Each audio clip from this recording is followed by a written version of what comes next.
이 조선의 역사를 우리는 다 묻어두고 아무도 모르는 거예요. 1894년 2월 10일 날 동학혁명이 일어납니다. 전라도 고부라는 곳에서 군수가 갑질을 해대는 거예요. 세금을 얼마나, 죽은 아버지 1살짜리 또 자기 남편 세금을 너무너무 때리는 거예요. 그래갖고 먹을 게 없었던 거, 백성들이. 얼마나 갑질을 해댔으면 군수 이름이 조병갑이야. 조병갑. 이 유명한 사람이에요. 조병갑. 전봉준이 아버지가 관아에 끌려갖고 매 맞아 죽어요. 그래서 전봉준이가 들고 일어나죠. 이때 전봉준을 따라 나선 사람이 20만 명이에요. 20만 명. 임진왜란 때도 8,000명, 병자호란 때도 8,000명인 정규 군사. 근데 20만 명이 들고 일어나요. 도저히 못 살겠다는 거죠. 그래갖고 이 전주, 경상도, 충청도, 동학, 농민, 혁명군이 다 먹어요. 이제 어디만 먹으면 되냐면 한양만 먹으면은 우리나라의 역사는 정말로 바뀔 기회였어요. 이때 고종은 동학, 농민, 혁명군하고 타협하지 않았어요. 이거 지금 역사적으로 엄청난 반성을 하고 있어요. 타협하지 않고 어떻게 했어요? 청나라에 나 좀 지켜줘라. 도움을 청했어요. 그러니까 청나라가 2,800명을 보내요. 고종 지켜주는 호위 군사를. 이때 일본 애들이 8,000명이 들어와요. 그래갖고 한 전쟁이 청일전쟁이에요. 저는 어렸을 때 워낙 공부도 못했지만은 이해가 안 돼. 그래서 공부를 안 했던 것 같아요. 이해가 안 되는 게 청일전쟁을 우리가 왜 배워야 돼? 청나라 애들인지 배우든지 일본 애들인지 배우든지 왜 우리가 배워야 돼? 근데 알고 봤더니 그 청일전쟁을 어디서 했느냐면 경기도 평택, 성안, 안성에서 했어요. 청나라에서 하든지 일본에서 하든지 왜 청일전쟁을 경기도 평택에서 하냐 이거예요. 내 얘기는. 이게 무슨 얘기냐면요. 이제 청나라나 일본이나 더 이상 나라로서의 꼴을 갖추지 않는 이 조선을 누가 먹을 거냐는 전쟁이 청일전쟁이에요. 이래갖고 평양으로 도망갈 때 2만 명을 다시 청나라가 보내요. 이때 마지막 만주까지 살아 돌아간 군사가 200명이 살아 돌아가요. 그래서 청나라는 도저히 일본하고 어떻게 할 수가 없었던 거예요. 그래서 일본 시모노세키에서 시모노세키 조약을 맺어요. 거기에 기가 막힌 조약 내용이 있어요. 청나라가 뭐라고 그러냐? 조선은 독립국으로 선포한다. 무슨냐면 우리 속국이 아니라는 거예요. 그러니까 니네가 먹어도 된다 그 얘기예요. 니네가 먹어도 되니까 더 이상 일본 니네가 조선을 먹는 것에 대해서 우리는 관여하지 않겠다는 거예요. 그게 시모노세키 조약이에요. 그래서 이제 먹기만 하면 돼. 그런데 이때 나선 사람이 누구냐면 명성황후예요. 명성황후가 러시아를 찾아가요. 우리를 좀 지켜줘라. 그러니까 러시아가 판도가 이게 너무 일본으로 넘어가니까 안 될 것 같으니까 프랑스하고 독일을 끌어들여서 일본 애들한테 너희들 조선을 보호국으로 만들지 마. 이게 바로 삼국 간섭이에요.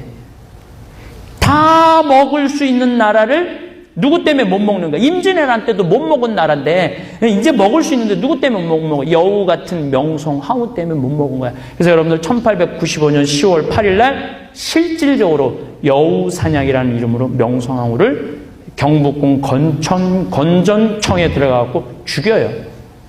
근데 어떻게 죽이는지 아세요? 고종이 살려달라고 무릎 꿇고 울고 빌어요. 그래서 세자가 엄마 살려달라는데 발로 차고 병풍으로 날아가요. 이게 우리가 그냥 죽은 거 아니에요.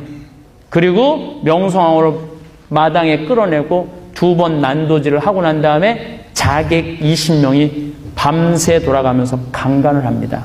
새벽 5시까지. 그리고 5시에 불태워 죽이는 거예요. 그래서 그 자객 중에 한 명이 글을 써내요. 오늘 밤에 경복궁 마당에서 참으로 간호하는 일이 벌어진다. 참으로 웃기고 참으로 화가 나는 일이 벌어진다는 거예요. 한 나라의 황후를 그것도 자객이 돌아가면서 강간을 하고 죽인 거예요, 여러분들. 그게 우리 역사예요. 그걸 본 고종은 너무너무 무서워서 어떻게 했어요? 러시아 공사로 도망을 갔어요. 1년 2개월을 거기에서 살았어요. 그래갖고 선교사들이 총을 차고 지키고 있었어요. 선교사들이 총을 차고 고종 황제를 지키고, 이게 나라가 아니었죠. 저는 그런데 왜 그렇게 조선이 끝나야만 하는가? 백성을 귀하게 여기지 않았기 때문이에요. 1904년, 1905년 러일 전쟁이 일어납니다. 이 전쟁은 청일 전쟁보다 어마어마하게 규모가 큰 전쟁이에요. 러시아 애들 7만 명, 일본 애들 4만 명, 함흥 앞바다에서 싸우죠. 러일 전쟁을 왜 러시아에 하든지 일본에서 해야지 왜 함흥 앞바다에서 하냐, 이게 내 얘기인데. 우리나라를 놓고 싸운 거예요. 만주하고 우리나라를 놓고. 그래서 결국은 지죠. 그래서 1905년 을사늑약으로 우리가 나라의 주권을 잃어버리고 1910년 합방이 되죠. 그럼 이 5년 동안 의병이 일어나야 될 거 아니에요. 5년 동안 의병이 일어나긴 일어났죠. 경기도 용인에서 이 익삼이라는 의병장이 나라를 건지자 하고 따라 나서라. 그런데 몇 명이 따라 나섰냐면 15명이 따라 나섰어요. 더 이상 나라를 건질 생각이 없었어요.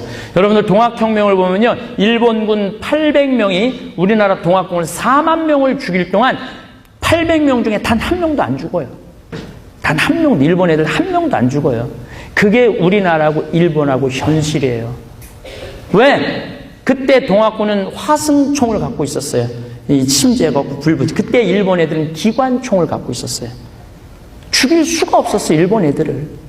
지금 여러분들 며칠 전에 제가 그전에도 계속 얘기했지만은 일본은 우리나라를 바라보는 시각이 우리들이 생각하는 거랑 완전히 다릅니다. 중국은 어떻게 했다고 그래요? 중국은 포로로 인정하죠. 우리는 징용으로 생각하는 거예요. 속국이라는 거예요. 속국 애들 데려다 쓰는 게 뭐가 포로냐 이거예요. 걔네들을 놀린 그거예요. 우리가 맨날 위안부 성노예 얘기해도 걔네들 머릿속에는 이해가 안 되는 거예요. 우리만 그냥 우리나라에서만 울분을 터뜨리는 거지 현실 세계는 전혀 다르다는 거예요. 그래서 1905년에서부터 10년 사이에 어떤 저항도 없었기 때문에 10년에 합방이 됩니다. 그렇다면 이 나라의 모든 권익을 누렸던 양반들은 뭐 했냐? 그때 전부 동경으로 유학 갔어요. 전부 동경으로 유학 가갖고 다시 돌아와서 판검사, 경찰 다 또 선생, 교수 다 돼서 이 나라 36년 동안 일제 앞잡이 노릇을 하다가 1945년 해방됐을 때 이 사람들을 정리를 했었어야 되는데 미 군정은 이 사람들을 그대로 그 자리에 앉힌 거예요. 그리고 그 주류 세력이 지금까지 그대로 오고 있는 거예요. 다시 말해서 조선 500년서부터 지금까지 변한 건 아무것도 없다는 거예요. 그런데 지금 한국은 어쨌든 5000년 역사 이래 우리 지금 한민족이 가장 최고의 호황을 누리고 있어요. 이 관념, 백성을 귀하게, 이건 예수님의 사고예요. 예수님의 가장 중요한 사고 방식이에요. 이 백성을 귀하게 여겨야 된다는 걸 우리 모든 한민족이 깨닫지 않는다면은 우리나라는 이 최고의 호기를 다시 놓칠 거라는 거죠. 근데 그 현상이 지금 우리 사회 곳곳에서 일어나고 있는 게 너무 안타까워요.